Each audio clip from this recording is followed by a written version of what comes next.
Olá, bom dia! Está no ar o seu programa rural regional, o Agroband. Bom dia, Kleber. Bom dia, Amaro. Bom dia a todos os telespectadores. O Agroband com as principais notícias do agronegócio, aquilo que foi assunto durante a semana. Vamos aos principais destaques do programa de hoje. Aumenta a oferta de batata e os preços despencam. Alerta!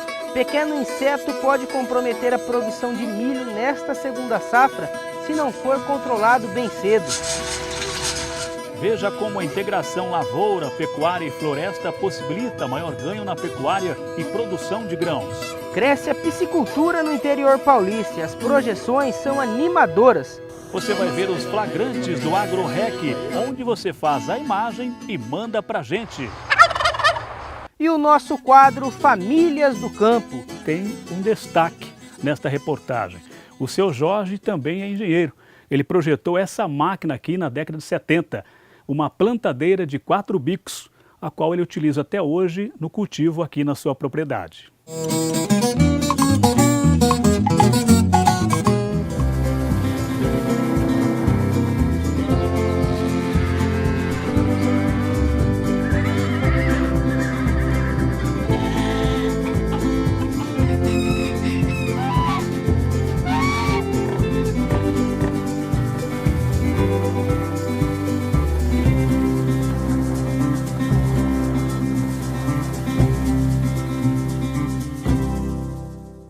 E a gente começa o Agroband mostrando que o cultivo da segunda safra de milho avança por todo o Brasil, né, Amaro?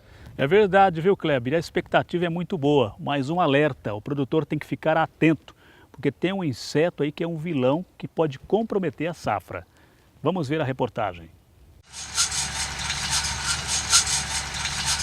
O trator não para. Nem terminou a colheita da safra de verão, o agricultor Cassiano da Silva já está preocupado com o cultivo do inverno. Hoje eu estou fazendo uma aplicação, né, de inseticida para o percevejo da barriga verde, porque está causando um grande prejuízo hoje na agricultura, principalmente no plantio do milho. Se a gente não fazer esse controle, não tem condições de uma boa produção.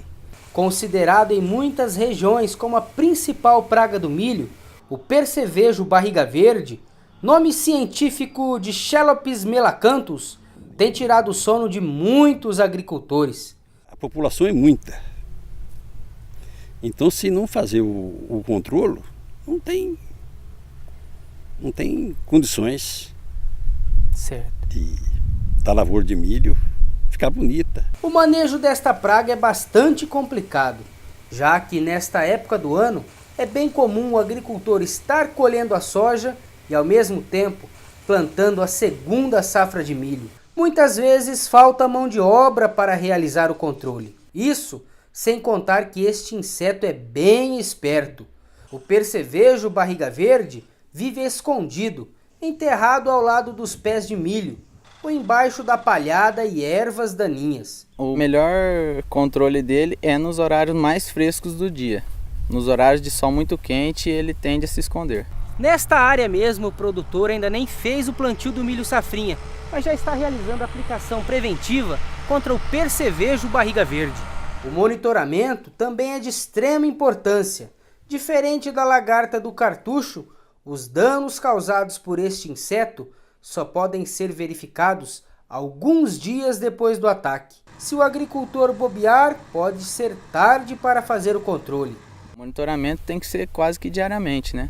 Mesmo você fazendo a aplicação, fez a aplicação hoje, no máximo uns 3 dias aí tem que voltar e estar revendo se foi feito o controle do percevejo, porque em poucos dias você pode ter uma perca muito significativa dentro da sua propriedade. E a perda pode chegar a quantos por cento se o produtor não cuidar aí da lavoura? Se o produtor descuidar da lavoura, pode até ultrapassar seus 60% aí de níveis de danos, né? Porque planta muito danificada, ela não desenvolve e pode nem gerar espiga, né? Além da aplicação do inseticida e monitoramento, outras medidas podem ser adotadas. Dentre elas, o controle dos percevejos durante o ciclo da soja, eliminação dos abrigos, monitoramento durante a dessecação e o tratamento das sementes com neonicotinoide. Ao tomar estes cuidados, se tudo correr bem, a possibilidade de uma boa colheita é grande. Aí depende do São Pedro. São Pedro que tem de colaborar com nós. Daí a nossa parte aqui nós fazemos, bem certinho. E como você percebeu, esse inseto aí, o percevejo da barriga verde, o produtor tem que ficar atento, hein, Amaro? Senão os prejuízos podem ser grandes, né? É verdade. Vamos falar agora da produção de batatas, viu, Kleber? A produção está muito boa, a oferta está grande aqui no Paraná. Que estamos em plena safra da batata. Os preços baixaram, mas isso não deve ficar assim por muito tempo. Veja na reportagem. É assim o dia todo. Com uma super safra de batatas, não dá para desligar um instante da preparação do legume para o mercado. Os caminhões vindos da lavoura descarregam o produto que passa por um processo de limpeza. Muita água, escovação, secagem, seleção e sacas e mais sacas estão prontas para a comercialização. E isso que nem tudo que está sendo produzido está efetivamente sendo encaminhado à alimentação. Comparado ao ano passado, a produção em 2017 praticamente dobrou. Lei da oferta e da procura, os preços despencaram. Tanto que no início do ano, muitos produtores deixaram o produto apodrecer nas lavouras porque não valia a pena fazer a colheita. Esse ano, o que aconteceu? Com o excesso de produção, preço ruim, o que aconteceu? A parte baixa, que seria a parte segunda, não tinha valor comercial, não compensa você ensacar e vender porque não tira o custo da máquina, do lavador. Então aconteceu muito o pessoal descartar, entendeu? Agora, todo ano acontece o descarte. Eu falei, mas esse ano é por excesso de produção, preço ruim. Aí a turma fez aquele, tô jogando batata fora, mas não é isso. Como não tem valor, o produtor acaba descartando. De acordo com o Marcelo, nesta mesma época, no ano passado, 60 quilos de batata eram vendidos por cerca de R$ 120. Valor que motivou o aumento do plantio, só que neste ano, com a grande produção, os preços despencaram. Hoje, a saca é vendida por pouco mais de R$ 30. E, de acordo com os produtores, este valor não cobre nem os custos. Em um município que tem a batata como um dos 4 produtos agrícolas mais importantes para a economia, preocupação.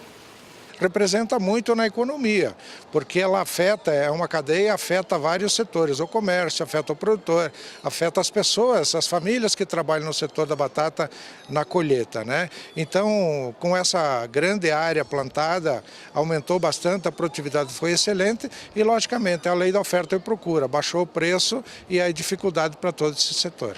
Para os produtores, expectativa de que até o fim da safra, lá em maio, os preços reajam e os prejuízos diminuam. Hoje está colhendo na região de Guarapuava, Palma, Santa Catarina, Água Doce ali, né? E no Rio Grande do Sul. Então, para frente, mês de março, abril, a gente espera uma melhorinha. Talvez vai dar uma melhora, vai diminuindo um pouco a produção baixa, com certeza deve dar uma melhorinha para a gente, que nós estamos esperando, né? E agora, falando em produção, a gente vai falar de piscicultura. Somente no ano passado o setor faturou 4,5 bilhões de reais e os piscicultores estão investindo, principalmente no interior paulista. Veja na reportagem. Nesta pequena propriedade nos arredores de Rancharia, na região de Presidente Prudente, o Edson e o César se tornaram piscicultores há apenas 6 meses. Nós temos uma propriedade pequena, então a gente estava fazendo um estudo, analisando várias possibilidades de se tirar uma renda dessa propriedade. Então nós chegamos à conclusão que o peixe seria o melhor investimento, por causa do custo-benefício. Aí nós fomos buscar informação, né? Fizemos um curso sobre piscicultura e a partir daí nós decidimos investir na piscicultura. Por enquanto são 3 tanques escavados com 6.000 tilápias em desenvolvimento. O trabalho é feito na recria e engorda. Nós iniciamos com o tanque lona, que foi os tanques que nós adquirimos no início, colocamos os alevinos lá, depois de 3 meses com os alevinos lá, nós preparamos os tanques escavados e agora nós transferimos eles do tanque lona para o tanque escavado para a fase de terminação. Daqui a 2 meses, os sócios esperam comercializar os primeiros peixes. A ideia é aproveitar a quaresma e conseguir preços entre R$ 6 e R$ 7 o quilo. O projeto prevê a instalação de 8 tanques no total. Por que 8 tanques? Porque se for muito pouco, também não vai dar uma renda que a gente espera. Então, como a gente precisa de uma renda, então nós vamos introduzindo os tanques pouco a pouco. Mas o nosso projeto é para 8 tanques cavados. O Brasil fechou o ano de 2016 com uma produção de peixes em cativeiro 10% maior do que a registrada no ano anterior. O setor faturou 4,5 bilhões de reais e a projeção é bastante otimista para os próximos anos. Os principais produtores de peixes são os estados do Paraná, São Paulo, Ceará e Santa Catarina. O consumo de pescado por pessoa no Brasil é de 9,6 quilos ao ano, mas segundo a Organização das Nações Unidas para a Alimentação e Agricultura, deve chegar a 12 quilos e 700 gramas em 2025. O mercado é muito promissor.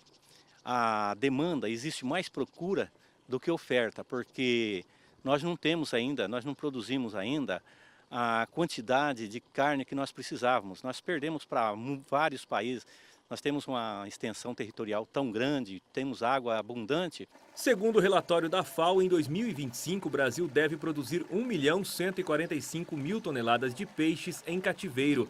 Isso representa mais que o dobro do que é desenvolvido hoje. Os sócios Edson e César querem contribuir para aumentar a produção brasileira e fomentar o novo negócio deles. A gente espera sim que a atividade dê sucesso e que em pouco tempo a gente consiga ter o retorno desse investimento e consiga partir para um próximo passo que seria a parte de beneficiar o peixe. Muito bem, uma boa produção de peixes no interior paulista. Os produtores estão contentes e investindo nessa cultura. E agora, falando em produtores, nós vamos ver os vídeos que os nossos produtores rurais enviam para a nossa redação. É o AgroRec no ar.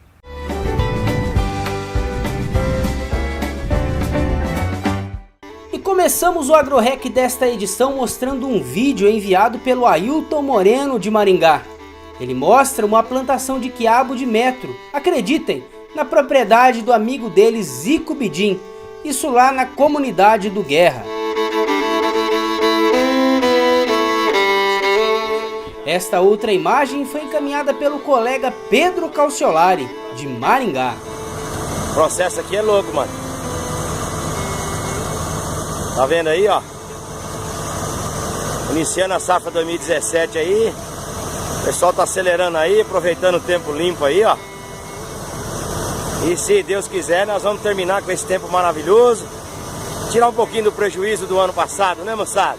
Já o Wanderson Oliveira mostra que a colheita da safra da soja está a todo vapor na região de Guaraçu, Paraná. O meninão aí colhe com estilo, hein? Curte o som!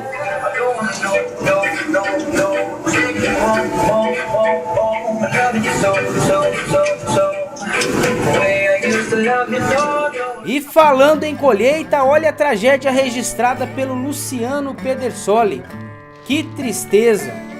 Isso aconteceu nesta semana em Santa Cruz do Monte Castelo, Paraná. Veja também o risco que este maquinista está correndo ao cruzar este rio. Que perigo, hein? Por fim, veja a imagem que vem de Santa Fé, também no Paraná. É da dupla sertaneja Luiz Felipe e Eduardo. E não é que os meninos cantam bem? Eu quero que risque meu nome da sua agenda.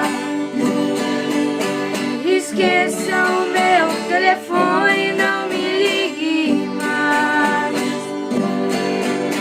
Porque já estou cansado de ser o remédio pra curar o seu tédio, quando seus amores não lhe satisfazem.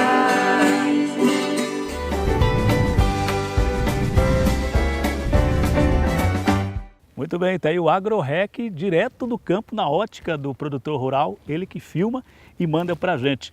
Você também pode participar. O nosso WhatsApp para você acessar e enviar também a sua imagem é o 44 997 28 3270. 997 28 3270, ou você também pode enviar um e-mail para a gente, jornalismoagroband@gmail.com.